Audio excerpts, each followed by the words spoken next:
Hello guys, welcome to rapid pan. ఈరోజు మనం ఈ వీడియోలో ర్యాపిడ్ ప్యాన్ వెబ్సైట్లో ఏమేం సర్వీసెస్ ఉన్నాయో తెలుసుకుందాం. ఐడి పాస్వర్డ్ ఎంటర్ చేసి లాగిన్ అయిన తర్వాత మీకు ర్యాపిడ్ ప్యాన్ వెబ్సైట్ యొక్క డాష్ బోర్డ్ అనేది ఈ విధంగా ఓపెన్ అవుతుంది. మీరు లాగిన్ అయిన ప్రతిసారి కూడా మీకు ఓటీపీ అడుగుతూ ఉంటుంది. అలా ఓటీపీ అడగకుండా ఓన్లీ యూజర్ నేమ్ పాస్వర్డ్తో లాగిన్ అవ్వాలంటే ఏం చేయాలంటే ఇక్కడ రైట్ సైడ్ టాప్లో మీ పేరు కనిపిస్తుంది. పేరు మీద క్లిక్ చేస్తే థర్డ్ ఆప్షన్ ప్రొఫైల్ ఉంటుంది. ప్రొఫైల్ మీద క్లిక్ చేయండి. ఇంటర్ఫేస్ ఈ విధంగా ఓపెన్ అవుతుంది. సో ఇక్కడ మీరు ఏం చేయాలంటే ఇక్కడ 2FA ఆన్ అని ఉంటుంది. లెఫ్ట్ సైడ్ బాటంలో మీకు 2FA ఆన్ ఉంటుంది కదా. 2FA ఆన్ ఉంటే 2 ఫ్యాక్టర్ అథెంటికేషన్, మీకు లాగిన్ అయిన ప్రతిసారి కూడా ఓటీపీ వస్తుంది. దీని మీద క్లిక్ చేసి మీరు 2FA ఆఫ్ పెట్టుకొని సబ్మిట్ చేశారనుకోండి, మీకు ప్రొఫైల్ అప్డేటెడ్ సక్సెస్ఫుల్ అని వస్తుంది. సో ఇక్కడ వచ్చేసి మీకు లాగిన్ అయిన ప్రతిసారి కూడా మీకు ఓటీపీ అనేది అడగదనమాట. నెక్స్ట్ వచ్చేసి మీ పాస్వర్డ్ మార్చుకోవాలనుకుంటే ఇక్కడ మీకు చేంజ్ పాస్వర్డ్ అనే ఆప్షన్ ఉంటుంది. ఇక్కడ మీ ఓల్డ్ పాస్వర్డ్ ఎంటర్ చేయండి, ఇక్కడ న్యూ పాస్వర్డ్ ఎంటర్ చేయండి. ఇక్కడ పాస్వర్డ్ కన్ఫర్మ్ చేసి చేంజ్ పాస్వర్డ్ క్లిక్ చేస్తే మీకు పాస్వర్డ్ అనేది అప్డేట్ అయిపోతుంది. నెక్స్ట్ మళ్ళీ డాష్బోర్డ్లోకి వెళ్దాం. ఇక్కడ మీకు ర్యాపిడ్ ప్యాన్ వెబ్సైట్కి సంబంధించి ఏమన్నా నోటిఫికేషన్స్, అలర్ట్స్, ఇంపార్టెంట్ అనౌన్స్మెంట్స్ ఏమన్నా ఉంటే ఇక్కడ మీకు డిస్ప్లే అవుతాయి. మీరు లాగిన్ అయినప్పుడు చెక్ చేసుకుంటూ ఉండండి. మనం వ్యాలెట్లో అమౌంట్ ఎట్లా లోడ్ చేసుకోవాలంటే ఇక్కడ మీకు పైన టాప్లో యాడ్ మనీ కనిపిస్తుంది కదా, యాడ్ మనీ మీద క్లిక్ చేయండి. ఇక్కడ మీకు స్మార్ట్ యూపీఐలో అమౌంట్ అడుగుతుంది. అమౌంట్ ఎంటర్ చేసేసి ఇక్కడ యాడ్ మనీ క్లిక్ చేస్తే మీకు క్యూఆర్ కోడ్ ఓపెన్ అవుతుంది. ఆ క్యూఆర్ కోడ్ని ఎనీ యూపీఐ ద్వారా స్కాన్ చేసి పేమెంట్ చేస్తే మీకు ఆటోమేటిక్గా అమౌంట్ అనేవి మీ వ్యాలెట్లోకి వచ్చేస్తాయి అన్నమాట. ఇందులో మనకి రీఛార్జ్ సర్వీసెస్ ఉన్నాయి. మొబైల్ అండ్ డిటిహెచ్ రీఛార్జ్ చేసుకోవచ్చు. ఎన్ఎస్డిఎల్ పేపర్లెస్ పాన్ సర్వీస్ ఉంది. ఓటీపీ లేదా బయోమెట్రిక్తో పాన్ కార్డ్ అప్లై చేసుకోవచ్చు. కరెక్షన్ కూడా అప్లై చేసుకోవచ్చు. యూటీఐ ఈ వ్యాలెట్ సర్వీస్ ఉంది, బట్ ఇది ప్రజెంట్ వర్క్ అవ్వట్లేదు. వెహికల్ ఇన్సూరెన్స్ సర్వీస్ ఉంది. బైక్, కారు ఇన్సూరెన్స్ అప్లై చేసుకోవచ్చు. పాన్ కార్డ్ 2.0 సర్వీస్ ఉంది. దీని గురించి మనం తర్వాత తెలుసుకుందాం. ఇప్పుడు ఒక్కొక్క సర్వీస్ గురించి బేసిక్ ఇంట్రడక్షన్ తెలుసుకుందాం. NSDL paperless pan card. ఇందులో వచ్చేసి మనం ఓటీపీ లేదా బయోమెట్రిక్తో పాన్ కార్డ్ అప్లై చేస్తాం. ఫిజికల్ ఫామ్స్ ఫిల్ చేయము. ఒరిజినల్ డాక్యుమెంట్స్ కూడా ఎవరికి సెండ్ చేయాల్సిన అవసరం లేదు. ఇక్కడ అప్లై పాన్ కార్డ్ ఉంది కదా, అప్లై పాన్ కార్డ్ మీద క్లిక్ చేయండి. మీకు ఇంటర్ఫేస్ అనేది ఈ విధంగా ఓపెన్ అవుతుంది. ఇందులో వచ్చేసి మనకి మొత్తం 4 రకాల అప్లికేషన్స్ ఉంటాయి. అవేంటంటే ఫస్ట్ వచ్చేసి eKYC pan card. EKYC pan card అంటే ఏంటంటే మనకి అప్లై చేసిన తర్వాత 1-2 అవర్స్లో మనకి పీడిఎఫ్ అనేది మెయిల్కి వచ్చేస్తుంది. మీకు ఒరిజినల్ కార్డు కావాలనుకుంటే ఇక్కడ ఫిజికల్ పాన్ కార్డ్ సెలెక్ట్ అయి ఉంటుంది, మీకు వచ్చేస్తుంది ఒరిజినల్ కార్డు. లేదు నాకు ఒరిజినల్ కార్డు వద్దు, ఓన్లీ ఈ పాన్ కార్డ్ మెయిల్కి వస్తే చాలనుకుంటే ఇక్కడ ఈ పాన్ సెలెక్ట్ చేసుకోండి, అయిపోతుంది. ఈకేవైసీ పాన్ కార్డ్ వచ్చేసి మనకి ఆధార్లో ఉన్న ఫోటో దాని మీద ప్రింట్ అవుతుంది. ఫాదర్ నేమ్ కూడా వస్తుంది. సిగ్నేచర్ వచ్చేసి మనం కార్డు మీద మాన్యువల్గా పెన్తో అయినా మార్కర్తో అయినా పెట్టుకోవాలి, ఎందుకంటే ఆ కార్డు వచ్చేసి డిజిటల్గా సైన్ అవుతుంది. నెక్స్ట్ వచ్చేసి మనకి ఈ సైన్ పాన్ కార్డ్. ఈ సైన్ పాన్ కార్డ్ అంటే మనకి ఆధార్లో ఉన్న ఫోటో వద్దు, నాకు నచ్చిన ఫోటో పెట్టుకుంటా నేను, సైన్ కూడా నా కార్డు మీదనే ప్రింట్ అయ్యి రావాలంటే ఈ సైన్ పాన్ కార్డ్ సెలెక్ట్ చేసుకోండి. ఈ సైన్ పాన్ కార్డ్లో మనం photo, sign, Aadhaar card copy upload చేయాలి. ఫోటో, సైన్ వచ్చేసి జేపీజీ ఫార్మాట్లో ఉండాలి. 50 KB లోపు ఉండాలి. ఆధార్ కార్డ్ పీడిఎఫ్ వచ్చేసి 300 KB లోపు ఉండాలి. ఇక్కడ కూడా మీకు 2 ఆప్షన్లు ఉంటాయి, ఫిజికల్ పాన్ కార్డు, ఈ pan card. Physical card select చేసుకుంటే మీకు పోస్ట్లో వస్తుంది. ఈ పాన్ కార్డ్ సెలెక్ట్ చేసుకుంటే మీకు పోస్ట్లో రాదు. ఓకేనా. నెక్స్ట్ వచ్చేసి మనకి ఇక్కడ new application, new pan application, ఇక్కడ వచ్చేసి correction pan application. 2 types applications కూడా చేసుకోవచ్చు. ఈ కేవైసీ పాన్లో కరెక్షన్ పెట్టుకుంటే మీకు ఏమవుతుందంటే మీరు ఆ డాక్యుమెంట్స్ అప్లోడ్ చేయకుండా పాన్ అప్లికేషన్ చేసుకోవచ్చు.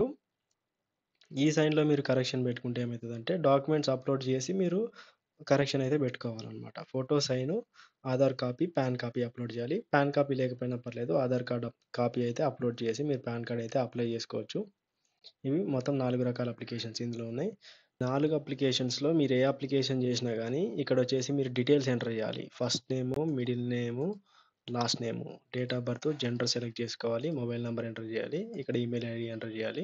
ఇక్కడ చెక్ బాక్స్ టిక్ పెట్టేసి సబ్మిట్ కొడితే మీకు అఫీషియల్ ఎన్ఎస్డిఎల్ పోర్టల్లోకి రీడైరెక్ట్ అవుతుంది. అక్కడ మీరు అప్లికేషన్ చేసేసి లాస్ట్లో ఓటీపీ లేదా బయోమెట్రిక్ అథెంటికేషన్ చేస్తే మీకు ఇక్కడ రిసిప్ట్ అనేది జనరేట్ అయిపోతుంది.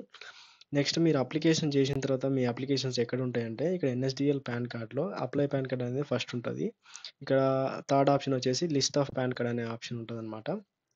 లిస్ట్ ఆఫ్ పాన్ కార్డ్లో ఇక్కడ మీరు ఏ రోజు చేసిన అప్లికేషన్స్ ఆ రోజు మీకు కనిపిస్తూ ఉంటాయి. మీకు ప్రీవియస్ అప్లికేషన్స్ కావాలంటే ఇక్కడ డేట్ రేంజ్ సెలెక్ట్ చేసుకొని ఇక్కడ సెర్చ్ కొడితే మీకు అప్లికేషన్స్ అన్నీ చూపిస్తాయి.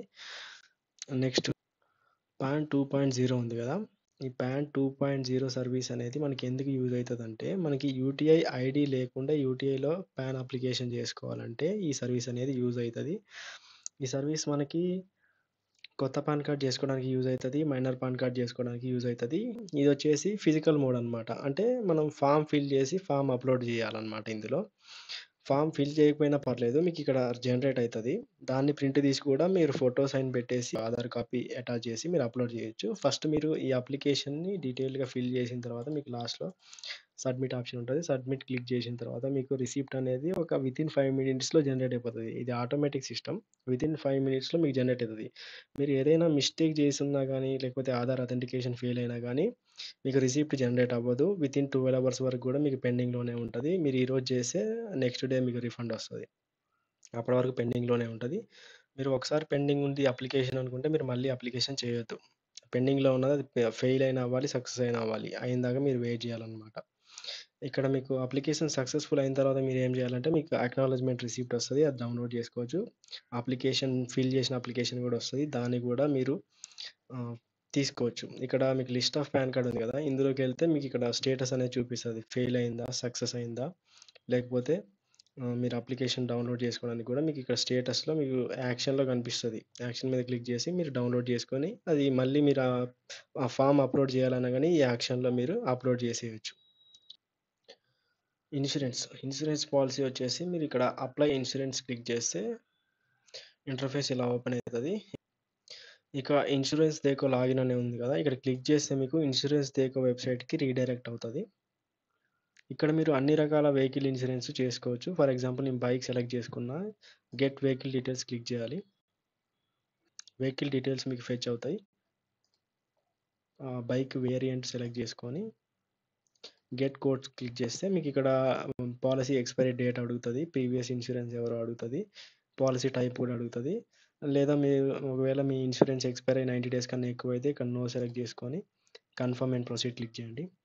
ఇక్కడ మీకు డిఫరెంట్ కంపెనీస్ యొక్క ఇన్సూరెన్స్ డీటెయిల్స్ అనేది మీకు కనిపిస్తా ఉంటాయి.